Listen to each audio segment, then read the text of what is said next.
Hello, welcome to speed English. आज चलें हम सीखते हैं कि आप वेरी वेरी वेरी वेरी मत यूज़ करें और वेरी वेरी की जगह आप क्या वर्ड्स यूज़ कर सकते हैं। हमें कोई भी चीज़ अच्छी लगती है, बुरी लगती है, हम उसके आगे वेरी लगा देते हैं टू एक्सप्रेस कि हमें वो कितनी पसंद आई है, कितनी नापसंद आई है।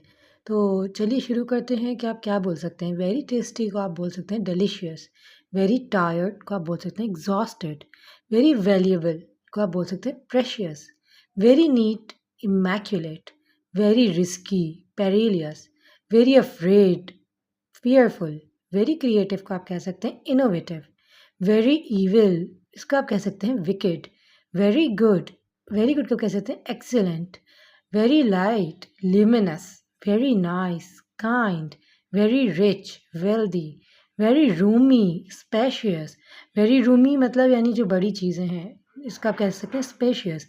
प्लीज़ सब्सक्राइब करें हमारे चैनल को।